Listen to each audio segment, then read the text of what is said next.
Just can you give us an injury update? Is everyone fit, or are there any issues? I think Andy Robertson had a bit of a knock. Everyone fit and available.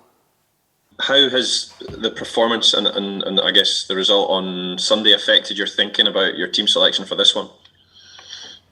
No, I think the performance on Sunday was good. I said that after the game. Anybody that watched it would know that. We didn't get the result we wanted, which puts a little bit more pressure on tomorrow night's game. But not as far as selection, I want the lads to make it as difficult as possible for me to make that selection, so they've done that. You've talked before about how important these two games are, the Slovakia game, the Israel game. We know if you win, you'll top the group. It's been confirmed you're in the third pot of seeds for World Cup draw. With what's at stake again, do you think the players have got enough energy left after the last week to rise up and produce another big performance in a game that matters? No problem at all with energy. That won't be an issue. The fact is it is another step on the road to the World Cup in Qatar 2022, which is where we want to be. So from now on, really until April, the focus is on the World Cup. Is this game can give us a chance to be in a playoff for it as a backup. We want to qualify as of right. We've got the draw for the World Cup in December, which we look forward to. Into pot 3, which is a little bit of progress. We've gone from League C in the Nations League to League B, which is progress. And we're one win away from progressing to the A group, so we want to keep progressing. And in football, you don't want to stand still because everyone runs past you, and maybe there's a case of that. It's what happened over the last 20 odd years, so we don't want that to happen to us. The momentum that you've built up, I guess it hasn't stalled off the back of Sunday's result, but do you feel it's easy to recapture what you had prior to that game? Yeah, maybe the momentum hasn't stalled, but the unbeaten run is stalled. So we have to start again. And the next unbeaten run has to start with a victory because we want the 3 points. 3 points makes us top of the section, and it doesn't matter what anyone else does. So it's in our own hands. Given how well you know Israel, how does that make it a more tricky game in some respects? Because the two teams do know each other really, really well now. Yeah, all the recent games have been close. Obviously, it was a penalty shootout. The last one, the one before was 1-1. Before that was a 1-goal win to either country. So we expect a tough night. I watched them play against Czech Republic on Sunday night, and Israel played very well again. I know everyone keeps knocking them down and saying that they're not the strongest team in the group, but they're a good team with a lot of good players and dangerous players, and we respect them, and hopefully we can beat them.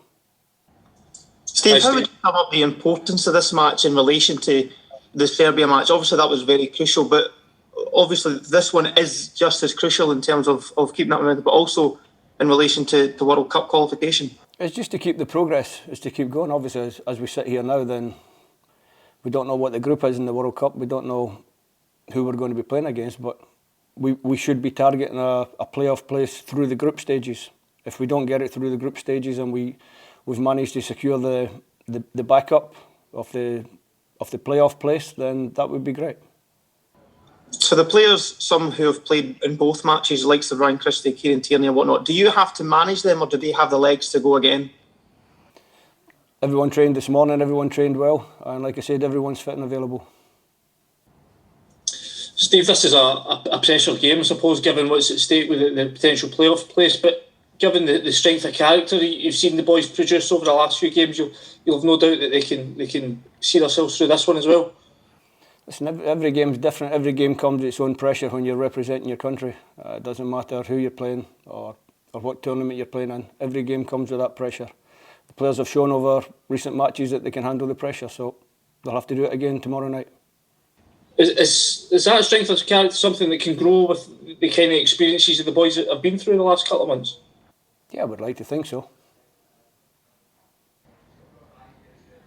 Steve, I remember you saying that you can't go from being, I can't remember your exact words, but being rubbish in September to being brilliant in October. There was some kind of middle ground. But the last two performances, I think they've been, just from a punter's point of view, to watch them, really enjoyable, looking after the ball, creating chances. Take away the results, actually the performances, the last two have been really good, which makes me wonder, is there something that's just clicked?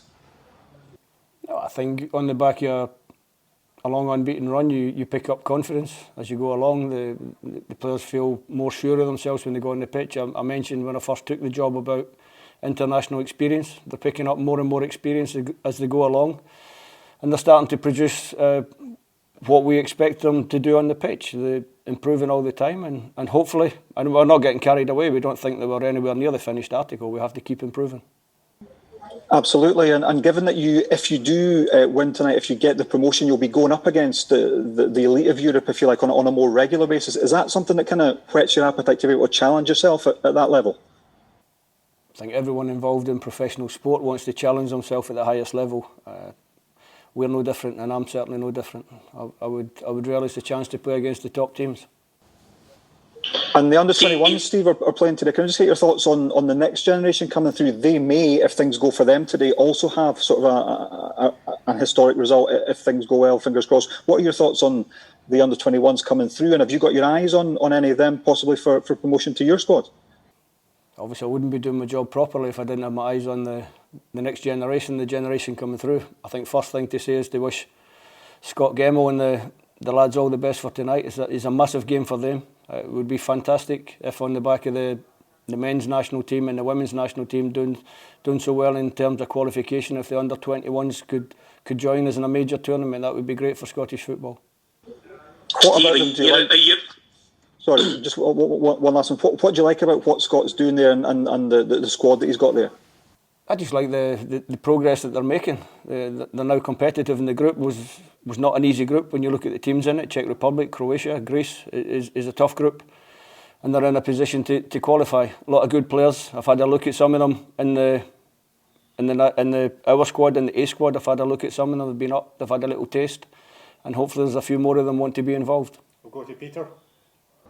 Steve, a year ago you were scouring the market looking for players to try and fill in certain places. Do you feel as if now with the squad you have available there's even more to come from them? Hopefully, like I said, you want to keep improving. We've built a nice squad, a good squad. You can see the togetherness of the group, which is really important. The confidence is building.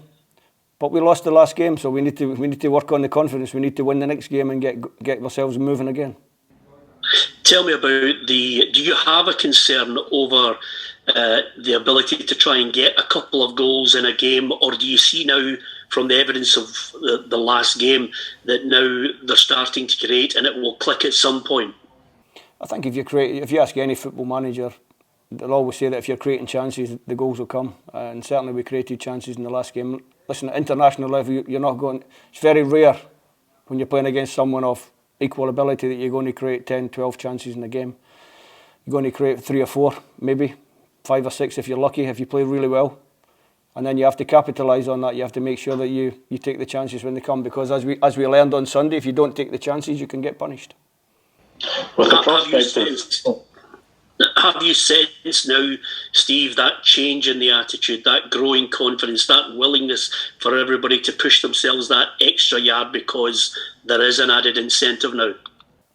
I think the incentive for the group or the squad that are here with me just now is to finish top of the section. That's the next immediate target. So everything's focused on that.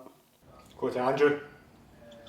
With the prospect of potentially getting into League A, testing yourself against the elite of European football, will that really sort of aid the development of this team as they progress? I think it's good for anybody when you're testing yourself against the best. But if we reach League A, then we can start to talk about ourselves as being an improving international team. So that's the target. There's obviously a big international break after these run of games. You won't see the players for a while. Was this really a final chance for them to leave a lasting impression with you? No. Most of them have done that. Most of them have been involved with me for a number of camps now, so I have a very good idea of what the players in the camp can do. Obviously, they'll go away after this. They have to do well for their clubs and they have to keep themselves fit. And then we'll reconvene in March for the World Cup qualifiers, and we want to start off very well in that campaign, so we have to be ready for that. Roddy, do you How have important, anything? how important is it in order to generate that momentum that you finish with momentum now that you can speak about when you get the players back again? Goes without saying it would be nice to finish this particular week on a high with a win. So all I can do, and I'm sorry I just keep going on about it, but all we can do is focus on the game tomorrow, and that's what we're going to do. Finish with a win and finish in a really good place. As a manager in your time, was that the most difficult or most unusual period you had? Because suddenly in the middle of a group of games, you made history. The nation was celebrating, the players were celebrating. Was that a tricky time to manage the emotions? It's always difficult with the three games in a short period of time anyway to manage the group through 3 tough international matches. Like you said, we created a little bit of history on Thursday night. We'd spoken about that before, but the thing about history is it's always in the past. So we're looking to create more history in the future. Final questions? Steve, you'll be delighted to hear that the Czech manager thinks you've got no chance tonight. Presumably you'll respectfully disagree. I think I've been in the game long enough just to wait and see what happens in the matches.